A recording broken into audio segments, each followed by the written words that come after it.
ये सरकार हिंदू मुस्लिम पे तो सरकार में आई है। अगर ये हिंदू मुस्लिम नहीं करेगी तो कैसे सत्ता में आ जाएगी ये लोग, जिन्होंने आपके साथ जाति का शोषण, सामाजिक शोषण लगातार देश में किया, जिन्होंने बताया कि आप नीच जात के हो, आप उन्हें सरपेट हो रहे हो। तो मुसलमान से अगर किसी पे छोटा सा आरोप लग जाए ना, तुरंत उसका घर बुलडोज कर दिया जाता है। वो जो ये एजेंडा चलाना चाहते हैं कि सिर्फ एक ही जाति के लोग, और आप धर्म की लड़ाई नहीं लड़ रहे हो, आप एक जाति की गुलामी करने की लड़ाई लड़ रहे हो, ये हकीकत बता रहा हूँ, क्योंकि वही इस सिस्टम को चला रहा है। दिल्ली के अंदर जब प्रदर्शन था, वहां पे कोई भी गलत शब्दों का प्रयोग नहीं किया गया। वहां जितने लोग थे वो ये कह रहे भूखमरी से आजादी, यही तो मांग रहे थे, बेरोजगारी से आजादी, जातिवाद से आजादी, यही मांग रहे थे ना। लेकिन उसे कुचलने के लिए भी बहुत सारे तथाकथित हिंदूवादी संगठन वहां पहुंचे, जो सरकार की चाटुकारिता में लगे हुए, जिन्हें फंड मिलता है, और वो लोग वहां पे आके हंगामा करना उन्होंने शुरू करा। कि आपने देखा नहीं, पूरा सरकार का तंत्र, मीडिया तंत्र उन युवाओं को बदनाम करने में वहां लगा रहा। इसका एक बड़ा कारण है, अगर यही लड़का किसी सवर्ण जाति का होता तो शायद इतना उसका विरोध। मैं तो ये कह रहा हूँ, अगर नमाज पढ़ने के लिए अगर सड़कों पे अलाउड नहीं है तो किसी भी धर्म को मौका मत दो। सीधी सी बात है भाई, चाहे सिखों के नगर कीर्तन निकले उस पर भी रोक लगाओ, चाहे मुसलमानों का निकले उस पर भी रोक लगाओ, और यह हिंदुओं का कोई कार्यक्रम हो सड़कों का वो भी खत्म करो, और क्रिश्चियनों का कोई कार्यक्रम निकलता उसे भी बंद करो, और जैनियों का जो कार्यक्रम उसे खत्म करो। मैं तो सबकी बराबर की बात करूँ। इस देश का संविधान सभी को अपने धार्मिक कार्यक्रम मनाने की अनुमति देता है, और कोई भी सड़कों पे ऐसे ही नहीं आता है। अगर आप वहां पे उनके लिए मस्जिदों का प्रावधान कर दें, उन लोगों की मस्जिदों का प्रावधान कर दें, ताकि इतनी बड़ी जगह दे दो जहां पे मुस्लिम समाज अपनी नमाज अदा कर ले, तो कोई आपत्ति नहीं है। जो अवैध मस्जिदों पे बुलडोजर चल रहा है, क्या मंदिर अवैध नहीं है? क्या गुरुद्वारे अवैध नहीं है? क्या चर्च अवैध नहीं होते हैं ना, उन पे बुलडोजर चलवा दीजिए। तो जानबूझ कर कार्रवाई हो रही है तो मुसलमानों पे तो एक तरफा कार्रवाई होती रही, इतिहास गवाह है इस बात का। ये सरकार हिंदू मुस्लिम पे तो सरकार में आई है। अगर ये हिंदू मुस्लिम नहीं करेगी तो कैसे सत्ता में आ जाएगी ये लोग। तो सबसे बड़ी लड़ाई तो ये समझना पड़ेगा, और खासकर इसमें मैं तो फिर कह रहा हूँ, जो SC ST माइनॉरिटीज के लोग हैं, इन्हें समझना होगा भैया, आपके हक अधिकार छीनने वाला कोई और है, और आप लड़ किसी और से रहे हो। इस देश का मुसलमान कन्वर्टेड है, और वो कन्वर्टेड सबसे बड़ी मात्रा में कहां से हुआ है? दलित समाज से हुआ है। तो वो तो आपका अपना ही रक्त है, आप अपने ही रक्त को मानने में लगे पड़े हो, और जिन्होंने मजबूर किया उन्हें धर्म छोड़ने पे, उन्हें आप सर पे चढ़ा रहे हो। जिन्होंने आपके साथ जाति का शोषण, सामाजिक शोषण लगातार देश में किया, जिन्होंने बताया कि आप नीच जात के हो, आप उन्हें सरपेट हो रहे हो। अरे हिंदू खतरे में बताया जा रहा है ना। अरे यार, हिंदू खतरे में तभी आता है जब हिंदू मुस्लिम की बात हो, और जैसे ही हिंदू मुस्लिम वाला मामला खत्म हो जाए, जहां दलित जुड़ जाता है वहां जाति पे आ जाता है मामला, कि जाति में वो खतरे में कभी नहीं आता। और देखो, मुझे बताओ, ये जितने धर्म के ठेकेदार बने पड़े हैं जो हिंदू मुस्लिम वाली बात करते हैं, मुझे बताओ दलितों के किस आंदोलन में आगे बढ़ते हैं? अगर वहां पे मुस्लिम एंगल ना हो तो एक भी ये जो हिंदू धर्म का ठेकेदार है, एक भी नहीं आता न्याय दिलाने। भूल गए मनीषा वाल्मीकि को, मुसलमान कह रहे हैं डरा हुआ। अलीगढ़ वाले को भूल गए, सहारनपुर वाले को भूल गए, आते हैं ना निकल के। आप भी मानते हैं मुसलमान डरा हुआ? देखिए, मैं तो इस बात को नहीं मानता कि मुसलमान डरा हुआ है, लेकिन उनमें इस बात की चर्चा तो होती है कि ये सत्ता जो है कहीं ना कहीं उनका शोषण कर रही है। सामाजिक शोषण तो उनका हो रहा है, इस बात को मानिए। अगर वहां पे मुसलमान से अगर किसी पे छोटा सा आरोप लग जाए ना, तुरंत उसका घर बुलडोज कर दिया जाता है। यानी बाप दादा ने मेहनत करके 50-60 लाख का बड़ी मुश्किल से एक मकान बनाया, और चंद मिनटों में वो घर टूट जाता है। लेकिन जब बात यही दूसरे समुदाय पे आती है, तो मुझे बताओ वहां पे टूटते हैं क्या? तोड़े जाते हैं?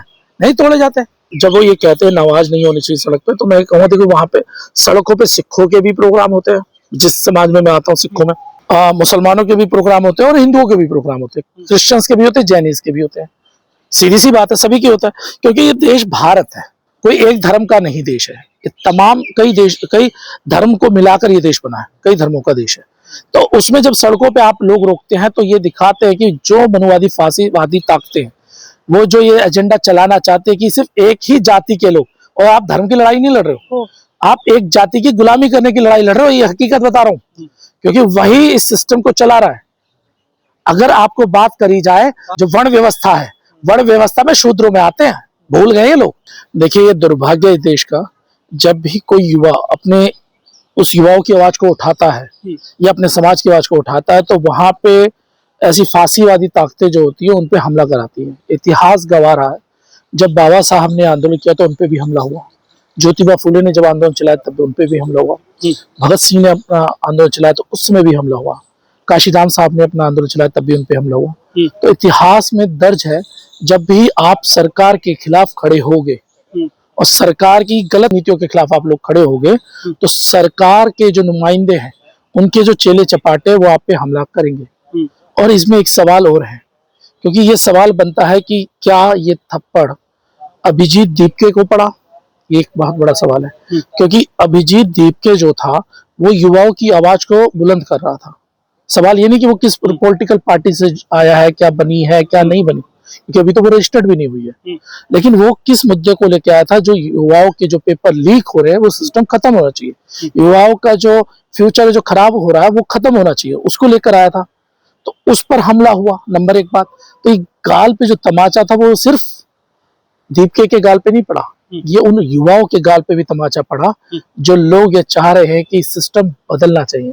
लेकिन उसमें एक बात और निकल के आती है जिसे समाज को समझना होगा, खासकर मैं अपने दलित समाज के लोगों से।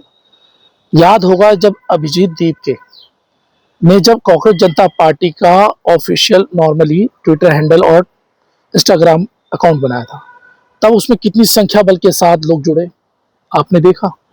लेकिन जैसे ही वो अकाउंट सरकार ने सस्पेंड किया और देश में बंद ब्लॉक किया, उसके तुरंत बाद जब वो बनाता है तो उसकी जाति निकल कर आती है, पता लगता है वो दलित समाज का है और बाबा साहब की आइडियोलॉजी वाला बंदा। तब क्या होता है, वही से लोगों की संख्या नीचे आ जाती है। दलित अभिषेक दीपके जब दिल्ली आता है तो क्या लेके आता है? डॉक्टर अंबेडकर की किताब लेकर आता है। तो ये तमाचा ये समझना होगा, ये जो दीपके तो जातिवाद फैक्टर है, नहीं क्लियर है, उसमें साफ दिखाई दे रहा है कि अभिजीत दीपके के गाल पे थप्पड़ नहीं, वो दलित समाज के भी गाल पे थप्पड़ मारा है कि जब आपने अपने हक अधिकारों की बात करोगे तो हम लोग आपको ऐसी तरह सुधारेंगे। सीजाई साहब ने जो है इनको काकरोच बोला पूरे देश के युवाओं को, और उस युवा को कुचलने की कोशिश की गई। एक सर्वोच्च संस्था जिसका काम था सिस्टम को सही करना, गलत चीजों के खिलाफ एक्शन लेना, वो संस्था कहती है जो युवा है इस देश का वो कॉकरोच है।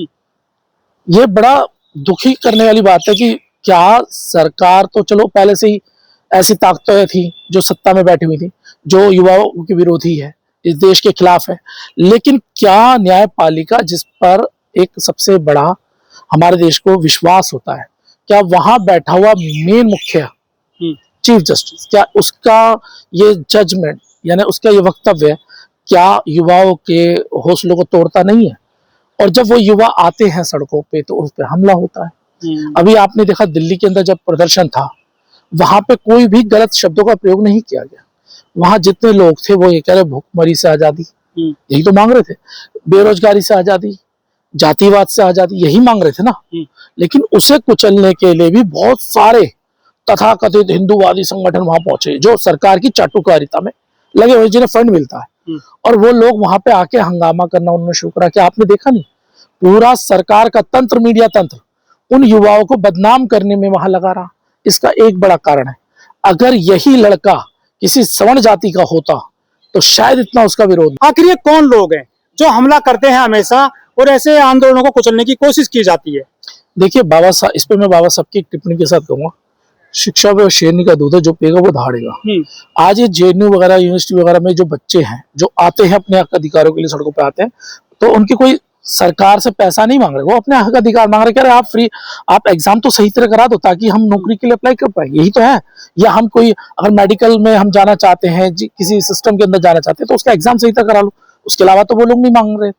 तो जो शिक्षित हुआ वो अपने हक अधिकार मांगेगा। उस ये जो भारतीय जो सरकार है देश में, ये सरकार नहीं चाहती कि शिक्षित लोग उसके सामने खड़े हो। उन्हें चाहिए वो लोग जिनका शिक्षा से कोई लेना देना ना हो, जो अंधभक्ति और कहते भेड़ चाल चलने वाले लोग। ये कौन लोग हैं जो कुचलने आते हैं आंदोलन को? आखिर इनको जरूरत क्यों पड़ी है ऐसे युवाओं पे हमला करने की? आप देख रहे हैं सरकार के चाटुकार लोग हैं, ये धर्म बचाने आते हैं ज्यादातर लोग। तो धर्म बचाने के लिए क्या युवा नहीं बचाने चाहिए इनको? नहीं, मैं बता रहा हूँ धर्म बचाने आते हैं, अपना फ्यूचर बचाने नहीं आते। ये नहीं चाहते कि शिक्षा का कोई महत्व हो, ये नहीं चाहते कि गरीब का बच्चा पढ़ लिख के ऊपर आ गया है। अगर आगे बढ़ेगा, जब शिक्षित हो जाएगा तभी तो बढ़ेगा ना। जैन जी पे आरोप है कि ये जो है देश में युवाओं को भड़काने का काम कर रहे हैं, ये जो यहाँ पर अशांति फैलाने का काम कर रहे हैं। देखिए, सरकार के खिलाफ कोई भी बोलेगा, अगर आपने सरकार के खिलाफ बोला तो आपको भी विदेशी फंडिंग बताएंगे। हाँ। लेकिन आपके अकाउंट में 1 रुपया मिलेगा नहीं, मैं बहुत अच्छी तरह जानता हूँ। और कहानी यही है इस देश में, जब आप अपने हक अधिकारों की आवाज को उठाएंगे, ये लोग आपको विदेशी फंडिंग, आक्रांता वगैरह सारी कहानियां बना बना के आपके ऊपर ब्लेम करेंगे, और ज्यादा होगा तो आपको जेल में भी डाल देंगे ये लोग। आज युवा क्या मांग रहा है? सीधी सी बात है ना, युवाओं ने कोई ये थोड़ी कहा कि वो सरकार के विरोध, वो तो ये कह रहे हैं जिस व्यक्ति ने गलत काम किया है, जो एक एग्जाम नहीं करा पा रहा मंत्री, उसका इस्तीफा दिला दो। लेकिन मोदी सरकार इस्तीफा लेती कहा है मंत्रियों को, आपने कहा आज तक लिया नहीं है ना। दबाव में है भाई, जिन नेताओं पे आरोप है, जो मंत्री बने पड़े हैं, उनका ऊपर का दबाव है उनका, और वो नहीं चाहते कि भाई उनके जो नेता वो किसी तरह किसी चीज में फंसे। वो सीधी बात है, क्योंकि अगर वो गिरफ्तार होंगे, अगर वो पद से हटेंगे तो एसआईटी बैठेगी, जांच होगी, जांच में अगर नाम आ गया तो फिर गए जेल में कई लंबे समय, और सरकार पे ब्लेम आएगा। ये तो सीधी सी नीति है। तो सरकार का काम है कि जब भी इस देश में कोई अपने हक अधिकार के लिए सड़कों पे उतरेगा, उसे वह लोग दबाते हैं। उदाहरण दे रहा हूं, जब भगत सिंह सड़कों पे देश की आजादी के लिए लड़ रहा था, जब चंद्रशेखर आजाद इस देश को आजाद कराने के लिए सड़कों पे लड़ रहा था, हाँ।